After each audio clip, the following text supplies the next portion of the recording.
आशुरा के दिन की तारीख़ी फ़ज़ीलत ये है कि जब अल्लाह ताला ने अपने फ़ज़ल से हज़रत मूसा अलैहिस्सलाम को दरिया पार करवाया और फ़िरौन को गर्क कर दिया, तो हज़रत मूसा अलैहिस्सलाम ने शुक्राना के तौर पर आशुरा के दिन रोज़ा रखा था।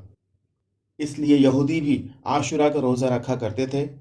जब रसूलुल्लाह सल्लल्लाहु अलैहि वसल्लम हिजरत करके मदीना तशरीफ़ लाए और किसी मौका पर आपने यहूदियों को आशुरा का रोज़ा रखते हुए देखा, तो आपने उनसे दरियाफ़्त किया कि तुम ये रोज़ा क्यों रखते हो? उन्होंने बताया कि जब अल्लाह ताला ने हज़रत मूसा अलैहिस्सलाम और बनी इसराइल को फ़िरौन के अज़ाब से निजात दिलाई, तो हज़रत मूसा ने शुक्रिया के तौर पर आज का रोज़ा रखा। इसलिए हम भी आज को रोज़ा रखते हैं। अल्लाह के रसूल ने फरमाया, हम मूसा की रिवायत पर अमल करने के ज़्यादा हकदार हैं, इसलिए आपने सहाबा किराम को इस रोज़ा का एहतमाम करने की तरगीब दी। अल्हम्दुलिल्लाहि रब्बिल आलमीन वस्सलातु वस्सलामु अला रसूलिहिल अमीन, अम्मा बाद। अस्सलामु अलैकुम वरहमतुल्लाहि वबरकातुहू। मैं मोहम्मद आमिर आज आशुरा के दिन की फ़जीलत के बारे में बात करने के लिए मैं हाजिर हो चुका हूँ।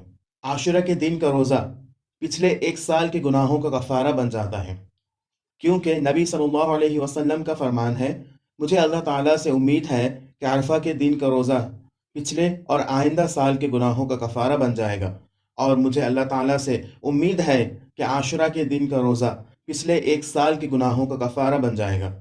ये अल्लाह ताला का हम पर फ़ज़ल है कि उसने हमें एक दिन का रोज़ा रखने पर पूरे साल के गुनाह माफ़ होने का बदला दिया, और अल्लाह ताला बहुत ज़्यादा फ़ज़ल वाला है। नबी सल्लल्लाहु अलैहि वसल्लम आशुरा के दिन की शान की वजह से इसका रोज़ा रखने के लिए खुसूसी एहतमाम करते थे। चुनांचा इब्न अब्बास रदियल्लाहु ताला अन्हुमा कहते हैं कि मैंने रसूलुल्लाह सल्लल्लाहु अलैहि वसल्लम को दिनों में से आशुरा और महीनों में से रमज़ान के रोज़ों से ज़्यादा किसी दिन या महीने के रोज़े रखने का एहतमाम करते हुए नहीं देखा। आशुरा के दिन को नबी सल्लल्लाहु अलैहि वसल्लम ने रोज़ा क्यों रखा और लोगों को इसकी तरगीब क्यों दिलाई? तो इसका जवाब बुखारी में है कि इब्न अब्बास रदियल्लाहु अन्हुमा कहते हैं कि नबी सल्लल्लाहु अलैहि वसल्लम मदीना मुनव्वर तशरीफ़ लाए और यहूदियों को देखा कि वो आशुरा को रोज़ा रखते थे, तो आप सल्लल्लाहु अलैहि वसल्लम ने फरमाया, ये रोज़ा क्यों रखते हो? तो उन्होंने कहा, इसलिए कि ये खुशी का दिन है। इस दिन अल्लाह ताला ने बनी इसराइल को दुश्मन से नजात दिलाई थी, तो मूसा ने रोज़ा रखा। तो आप सल्लल्लाहु अलैहि वसल्लम ने फरमाया, मैं मूसा के साथ तुमसे ज़्यादा ताल्लुक़ रखता हूँ। तो आप सल्लल्लाहु अलैहि वसल्लम ने खुद भी रोज़ा रखा और रोज़ा रखने का हुक्म भी दिया। हदीस में मज़कूर ये खुशी का दिन है, इसकी जगह सही मुस्लिम में है कि ये अजीम दिन है। इसमें अल्लाह ताला ने मूसा और आपकी कौम को नजात दी और फ़िरौन के लोगों को डुबो दिया। हदीस में मज़कूर तो मूसा ने रोज़ा रखा। मुस्लिम की रिवायत में इजाफ़ा है कि अल्लाह का शुक्र अदा करते हुए रोज़ा रखा, तो हम भी इसी दिन रोज़ा रखते हैं। और सही बुखारी की एक रिवायत में है कि हम इस दिन का रोज़ा इस दिन की ताज़ीम करते हुए रखते हैं। हदीस में मज़कूर और रोज़ा रखने का हुक्म भी दिया, जबकि बुखारी ही की एक और रिवायत में है कि तो आप सल्लल्लाहु अलैहि वसल्लम ने अपने सहाबा किराम को कहा कि तुम्हारा मूसा के साथ इनसे ज़्यादा ताल्लुक़ है, चुनांचा तुम भी रोज़ा रखो। यहाँ समझने वाली बात यह है कि आशुरा के दिन के रोज़े से सिर्फ छोटे गुनाह यानी कि गुनाह सगीरा माफ़ होते हैं, जबकि कबीरा गुनाहों के लिए खुसूसी तौबा की ज़रूरत होगी। चुनांचा नववी रहमतुल्लाह अलैह कहते हैं, अरफा के दिन का रोज़ा तमाम छोटे गुनाहों को मिटा देता है। तो हदीस का मफ़हूम ये होगा कि कबीरा गुनाहों के अलावा तमाम गुनाह मिट जाते हैं। इसके बाद नववी रहमतुल्लाह अलैह कहते हैं कि अरफा के दिन का रोज़ा 2 साल के गुनाहों का कफ़ारा बन जाता है, जबकि आशुरा का रोज़ा 1 साल के गुनाहों का कफ़ारा बनता है। इसी तरह जिस शख्स की आमीन फरिश्तों की आमीन से मिल जाए, तो उसके पुराने सारे गुनाह माफ़ कर दिए जाते हैं। मज़कूरा तमाम आमाल गुनाहों को मिटाने की सलाहियत रखते हैं, और चुनांचा अगर कोई सगीरा गुनाह मौजूद हुआ तो वो मिट जाएगा, और अगर सगीरा या कबीरा कोई भी गुनाह न हुआ तो उसके बदले में नेकियां लिख दी जाएंगी और दर्जात बुलंद कर दिए जाएंगे। और अगर कोई एक या मुतअद्दिद कबीरा गुनाह हुए लेकिन कोई सगीरा गुनाह ना पाया गया, तो हमें उम्मीद है कि उन कबीरा गुनाहों में कुछ तखफीफ हो जाएगी। और शेखुल इस्लाम इब्न तैमिया रहमहुल्लाह कहते हैं कि वुज़ू, नमाज, ऐसे ही रमज़ान, अरफा का दिन और आशुरा के रोज़े सिर्फ सगीरा गुनाहों को ही मिटा सकते हैं।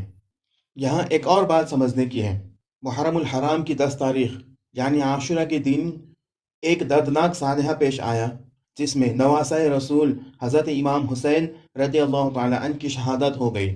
چونکہ یہ واقعہ انتہائی افسوسناک تھا، سارے عالم اسلام میں اس کی مذمت ہوئی اور بعد میں یہ سانحہ ایک استعارہ بن گیا۔ عوام الناس میں 10 محرم سے مراد حضرت حسین رضی اللہ تعالیٰ عنہ کی شہادت کا واقعہ ہی لیا جاتا ہے، اور اس دن کی قدیم تاریخی اور مذہبی حیثیت کو کم کر دیا جاتا ہے۔ حضرت حسین رضی اللہ تعالیٰ عنہ کی شہادت بھی بلا شبہ بہت بڑا واقعہ تھا۔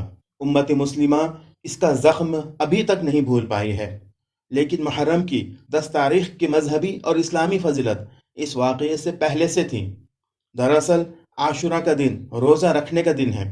رمضان المبارک کے روزوں کی فرضیت سے پہلے عاشورہ کا روزہ ہی رکھا جاتا تھا، اور اللہ کے رسول صلی اللہ علیہ وسلم نے بھی عاشورہ کا روزہ ہمیشہ رکھا۔ رمضان المبارک کے روزے فرض ہونے کے بعد عاشورہ کے روزے کی فرضیت تو ختم ہو گئی، لیکن رسول اللہ صلی اللہ علیہ وسلم عاشورہ کا روزہ پابندی سے رکھتے رہے۔ اس طرح عاشورہ کا روزہ اللہ کے رسول صلی اللہ علیہ وسلم کی دائمی سنت ہے۔ رسول اللہ صلی اللہ علیہ وسلم عاشورہ کے روزے کا اہتمام اسی طرح کرتے تھے جس طرح رمضان کے روزوں کا اہتمام فرماتے تھے۔ یہ روزہ رکھنا اللہ کے رسول صلی اللہ علیہ وسلم کا دائمی طریقہ ہونا اس بات کے لیے کافی ہے کہ مسلمان اس کا اہتمام کریں، یہی اس کی سب سے بڑی فضیلت ہے۔ تاہم احادیث میں اس دن کے روزے اور فضیلت بھی وارد ہوئی ہیں، اور اس کے بارے میں ہم اس ویڈیو کے شروع میں پڑھ چکے ہیں۔ عبادات کے معاملے میں جتنی عبادت مشروع ہے یعنی رسول اللہ صلی اللہ علیہ وسلم سے ثابت ہے، اتنی ہی کرنا عین اتباع رسول ہے۔ اس میں کمی یا زیادتی کرنا اتباع نہیں مانی جاتی۔ اس لیے عاشورہ کا تقاضا ہے کہ جس طرح رسول اللہ صلی اللہ علیہ وسلم نے اس دن روزہ رکھا، ہم بھی روزہ رکھیں، اور یہ امید کریں کہ اس کے ذریعے ہمارے گناہ معاف ہوں گے، اور اس طرح ہم اس تاریخی روایت سے بھی وابستہ ہو جائیں گے جو حضرت موسیٰ سے آج تک چلی آ رہی ہے۔ یعنی اسی دن بنی اسرائیل کو فرعون کے مظالم سے نجات ملی۔ گویا یہ دن استعارہ ہے مظلوم کی نصرت کا۔ اللہ تعالی ہم کو عاشورہ کا اسی طرح اہتمام کرنے کی توفیق نصیب فرمائے جیسا اہتمام اس نے اپنے رسول صلی اللہ علیہ وسلم کے ذریعے کرایا۔ آج کے لیے اتنا ہی۔ اللہ رب العزت سے دعا ہے کہ اللہ تعالی ہمیں اس کی اہمیت کو سمجھتے ہوئے اس دن روزہ رکھنے کی توفیق عطا فرمائے۔ آمین۔ وآخر دعوانا ان الحمد للہ رب العالمین۔ السلام علیکم ورحمۃ اللہ وبرکاتہ۔